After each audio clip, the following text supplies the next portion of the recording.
வணக்கம் ஃப்ரெண்ட்ஸ், நம்ம audio chit YouTube சேனலுக்கு உங்களை அன்போடு வரவேற்கிறேன். வாங்க நம்ம நேராக கதைக்குள்ளே போயிடலாம். திடீர்னு கரண்ட் ஷாக் அடிச்சதை போல நெஞ்ச பிடிச்சிக்கிட்டு திகிலோட எதிரில் பார்த்தாரு. அங்க கூர்மையான பார்வையோட ஒரு கைய இடுப்புல வச்சுக்கிட்டு இன்னொரு கைய ஜேம்ஸை நோக்கி நீட்டியபடி ஒத்த விரலால அவரை கூப்பிட்டது. பாண்ட் பயத்தோடையே ஒரு அடி முன்ன வைக்க அப்போதான் அவருக்கு புரிஞ்சுது அது நிஜமில்ல, நிழல் உருவம்னு. அதாவது சுவர்ல 6 அடி உயரத்துல பிரம்மாண்டமா மாட்டிருந்த ஒரு ரோமன் ஆயில் பெயிண்டிங் தான் அது. பாண்ட் ஒரு நொடி ஆழமா மூச்சை எடுத்து விட்டுட்டு பக்கத்துல போய் நின்னு பார்த்தாரு. அந்த காலத்து ரோமானிய ராஜா போல வெண்ணிற உடையில தலைமுடி முதற்கொண்டு வெள்ளை வெள்ளேர்னு பளிச்சுன்னு இருந்த முகத்துல கம்பீரமும் கூடவே ஒரு கொடூர பாவனையும் கலந்து தத்ரூபமா நிஜமாவே எதிர்ல ஒரு ஆளு நிற்பதை போல வரையப்பட்டிருந்தது அந்த ஓவியம். அந்த ஆயில் பெயிண்டிங்கோட ஃப்ரேமுக்கு கீழே தங்க எழுத்துக்களால UCMMன்னு பெருசா போட்டிருந்துச்சு. ஜேம்ஸ் நிமிர்ந்து ஒரு தடவை அந்த பெயிண்டிங்கை பார்த்துட்டு பிறகு மறுபடியும் கதவு கிட்ட போனாரு. அதை அப்பவும் திறக்க முடியல. பக்கத்துல ஒரு கர்டைன் தொங்கிட்டு இருந்ததை பார்த்துட்டு அதை ஒதுக்கி தள்ளினாரு. அங்க படிக்கட்டுகள் இருக்கவும் அதுல ஏறி மேல போனாரு. அங்கேயும் சுவர்ல ஒரு பெயிண்டிங் மாட்டிருக்க அதுல ஒரு ரோமானிய வீரன் தன்னோட நீண்ட வாளால ஒரு புல், அதாவது காளமாட்டோட தலைய ஆக்ரோஷமா வெட்ட அதுல இருந்து இரத்த துளிகள் தெளிப்பது போலவும் வரையப்பட்டிருந்துச்சு. அதுக்கு கீழே இருந்த சின்ன டேபிள் மேல வைன் குடிக்கிற 2 கிளாஸ்ல நல்ல அடர்ந்த சிவப்பு நிறத்துல ஏதோ ஊத்தி வைக்கப்பட்டிருந்துச்சு.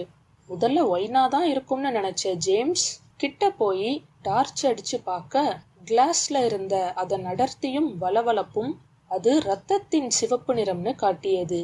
ஜேம்ஸுக்குள்ள ஒரு பயம் பரவ இது மனித ரத்தமா இல்ல பெயிண்டிங்ல உள்ள அந்த காளையோட ரத்தமாங்கிற ஆராய்ச்சியும் அவருக்குள்ள ஓடியது.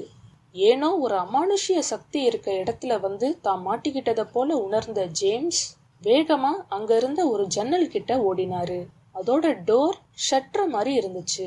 அதை திறந்து வெளியே யாரும் இல்லாததை பார்த்த ஜேம்ஸ் ஜன்னல் வழியா கீழே குதிச்சாரு.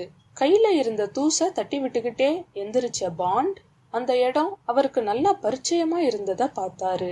அதை உறுதி பண்ற மாதிரி அவருக்கு எதிர்பக்கம் 3 அடி தள்ளி ஏணி ஒண்ணு சுவத்துல சாஞ்சு இருக்கவே முன்னாடி செக்யூரிட்டி கார்ட்ஸ் ஏணியோட நின்னுட்டு இருந்த அதே இடம்தான் இதுன்னு தெரிஞ்சு பாண்ட் வேகமா அங்க ஓடினாரு. அப்புறம் ஏணில ஏறி டெரஸ்க்கு வந்த அவரு ஈஸியா அவரோட ரூட்லயே போய் ஹாஸ்டலோட மேற்கூரைக்கு ஜேம்ஸ் தாவினாரு. வழியில காட்ரோஸோட ரூமை குனிஞ்சு பார்க்க ஏற்கனவே ஜேம்ஸ் பார்த்த அந்த குண்டான செக்யூரிட்டி காட்ரோஸ் கிட்ட ஏதோ சொல்லிட்டு இருந்தாரு. அதை கேட்டு கோபமா எழுந்து கோட்டை போட்டுக்கிட்டு காட்ரோஸ் ரூமை விட்டு கிளம்பவே ஜேம்ஸ் பாண்ட் தலையில அடிச்சுக்கிட்டாரு. இப்போ ரேஸ் ஸ்டார்ட் ஆகிடுச்சு, பாண்டுக்கும் காட்ரோஸுக்கும் யாரு முதல்ல போறதுன்னு. ஜேம்ஸ் வேகமா ஓடி ஸ்டோரேஜ் ரூம்ல குதிச்சு சுரங்கப்பாதையில இறங்கி பாத்ரூமுக்கு வந்தாரு. ஃப்ளோர் போர்ட்ஸ் எல்லாம் மூடி வைக்காம அவசரத்துல அப்படியே வந்துட்டாரு. வேற எப்பயாச்சு திரும்ப கூட போய் அதை சரி பண்ணிக்கலாம், இப்போ முடியாது. ஜேம்ஸ் பாத்ரூம் கதவு கிட்ட போக காலடி சத்தம் கேட்டது. மெதுவா பாத்ரூம் கதவை லேசா திறந்து பார்க்க கீழே உள்ள ரூம்களெல்லாம் விசாரிச்சுட்டு அப்போதான் ஜேம்ஸ் ஃப்ளோருக்கு காட்ரோஸ் கூட செக்யூரிட்டி லேடி வார்டனோட வந்திருந்தாரு. காட்ரோஸ் போய் ஒரு ரூம் முன்னாடி நின்னு கதவை தட்ட அதை திறக்கவும் உள்ள எல்லாரும் போனாங்க. பாண்ட் அந்த கேப்ல பாத்ரூமை விட்டு வெளியே ஓடி வந்து அவரு ரூம் கதவை திறந்து உள்ள நுழைஞ்சாரு. வேகமா அவர் போட்டிருந்த ட்ரெஸ்ஸை கழட்டி கட்டிலுக்கடியில வீசிட்டு பழைய ட்ரெஸ்ஸை போட்டு பெட்டு மேல தாவி ஏறி தான் போர்வைக்குள்ள புகுந்துகிட்டாரு. அடுத்த 2 செகண்ட்ல பாண்ட் ரூம் கதவு தட்டப்பட அவர் எழாம இருக்கவும் அவங்களே திறந்து ரூம்குள்ள வந்தாங்க. காட்ரோஸ் லைட்டு சுவிட்சை போடவும் ஜேம்ஸ் அப்போதான் தூக்கத்துல இருந்து எந்திரிச்சதை போல லேசான கொட்டாவியோட கண்ணை திறந்து பார்த்தாரு. காட்ரோஸ், பாண்ட் இங்க யாராச்சும் வந்தாங்களா, எதுவும் சத்தம் கேட்டுச்சான்னு கேட்டாரு. அதுக்கு இல்ல சார், நான் யாரையும் பார்க்கல, நல்லா தூங்கிட்டு இருந்தேன்னு ஜேம்ஸ் சொல்ல, சாரி ஜேம்ஸ், ஒரு பிரச்சனை, அதான் டிஸ்டர்ப் பண்ணிட்டோம், நீ தூங்குன்னு லேடி வார்டன் சொல்லிட்டு வெளியே போயிட்டாங்க. ஆனா செக்யூரிட்டி நின்னு ஜேம்ஸ் ரூமை சுத்தி முத்தி நோட்டம் விட காட்ரோஸ் குட் நைட் ஜேம்ஸ்ன்னு சொல்லி லைட் ஆஃப் பண்ணிட்டு வெளியே போனாரு. அதோட செக்யூரிட்டியும் கதவை சாத்திட்டு போக ஜேம்ஸ் ஒரு நிம்மதி பெருமூச்சை விட்டுக்கிட்டே பெட்ல கண்ணை மூடி படுத்தாரு.